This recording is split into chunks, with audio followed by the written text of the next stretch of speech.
Hi, I forgot to include my introduction in the slide, so this is a nice 20 seconds where I can do it. My name is Pete Masters, and I work for Médecins Sans Frontières, the aid agency, and I work on a project called Missing Maps, and hopefully that. So a story. My colleague and friend Ivan was a head of mission for MSF in Haiti during the cholera outbreak after the earthquake. And he was receiving reports of cholera, people dying of cholera in certain villages, and he had a finite amount of resources to respond to this, but he didn't know where the villages were, and he didn't know where they were in relation to each other. 1854, Dr. John Snow, the father of modern epidemiology, was the first person to plot patients of cholera, actually, to a map. And he used this map to analyse the spread of the disease, to find the source of the disease, remove the pump handle, and end the epidemic, or so the story goes. 160 years later, we can't do that in the places where MSF works because there are no maps. So this is a real map that's being used by an MSF team in Central African Republic. And I was quite shocked when I found out, but actually this is a good one. Like, out of the range, this is pretty good. There's kilometers on it and stuff. So basically, to address this lack of maps in the developing world, a bunch of NGOs have got together and formed the Missing Maps project. And so this is a project with the objective of putting the most vulnerable people in the world on the map, using open source technology and crowdsourcing, and essentially doing it ourselves. So about a year ago, we started throwing mapping parties. And yes, these exist. A bunch of people get into a room with some pizza, and each person sort of takes responsibility for a square of land and uses satellite imagery to trace roads and buildings and rivers, and essentially make a kind of flat picture of what that looks like from the air. We then take that data to the field and work with local people to add local data. So we go out with the flat maps and say, what's this road called, and what's your neighborhood called, and where does it start and end? And then we take that information and add that to the map. And this actually makes the map usable. Why do we need the local data? It's because of this column here. So when a patient comes into a cholera treatment centre, for example, we ask for where they've come from. If we can't reconcile those place names with an actual place on the map, we can't see where they've come from, we can't see where the disease is. So rendering that column kind of meaningless syllables. When we can place that on a map, we can do stuff that John Snow didn't even have the chance to dream about, like the GIS software that you can use to do kind of spatial epidemiology is amazing.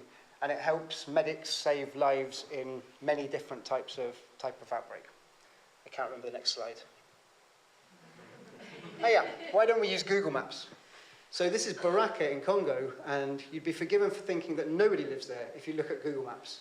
So there's no Starbucks in Baraka, no one orders from Amazon, so it's not mapped. So we use OpenStreetMap, which is like the Wikipedia version, because we can map to our own priorities and we can map the stuff that we want to map. So we're able to give MSF teams who are helicoptering into South Sudan to assess kind of nutrition and health needs, maps and a building count, and therefore like a population estimate. So when they hit the ground, they can start their work immediately and start servicing the needs of the displaced people and the refugees who are in the area. And when there's a need for occupational health in Bangladesh, in Hazaribagh, lots of people working in tanneries making jeans and lots of chemicals and no one wearing protective clothing. With a map, people can map that chemical use and map that protective clothing and place those services exactly where they're most needed. And this is kind of a bit the future. This is a new tool for analysing the spread of cholera, not only geographically, but over time as well. So since the town of Lubumbashi has been mapped, we're going to go there in January and try to implement this tool and see what impact it has on the number of people we're able to reach with cholera interventions. So we're proud of our successes, but it's a fraction of the people that need to be mapped have been. We're talking hundreds of millions. So we're sort of scaling up, and South Kivu is our first province-scale mapping sort of target. It's a war-torn, disease-ravaged province in the Democratic Republic of Congo, home to about 5 million people and a shade smaller than Ireland. It's an incredibly difficult place to work for MSF anyway, like it's insecure, there's lots of problems, and so we will face problems that we haven't so far in doing mapping, including huge amounts of people who are displaced. So how do you put displaced people on a map. They don't stay in the same place. How do you send mappers to collect data on villages that are, controlled by armed groups? How do you do that safely? Road networks are we don't really have a comparison, but this is like the motorway.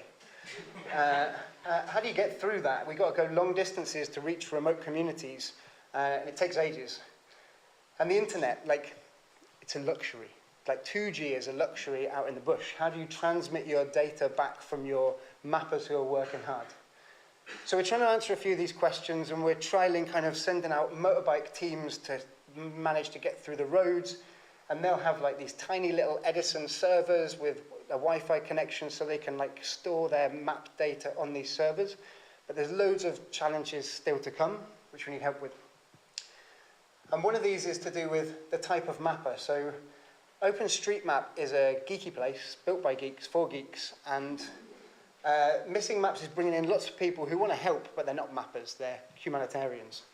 And so we need to try and find a way so that instead of having to read 4 wiki pages and understand some quite complicated language, we can give them a 1-minute YouTube video and a Tinder app where they can just go, yeah, there's a house there, there's a road there, there's a house there, and we can map that way. So it's not a social enterprise, it's a sort of social project, and I just wanted to present it to you. The last thing I'd like to say is it's very much an open collaboration. Thousands of people have contributed with stuff that's not just mapping in terms of development and in terms of process and stuff. And it's my favorite thing about it. It's essentially people using tech to help people. And that's the end.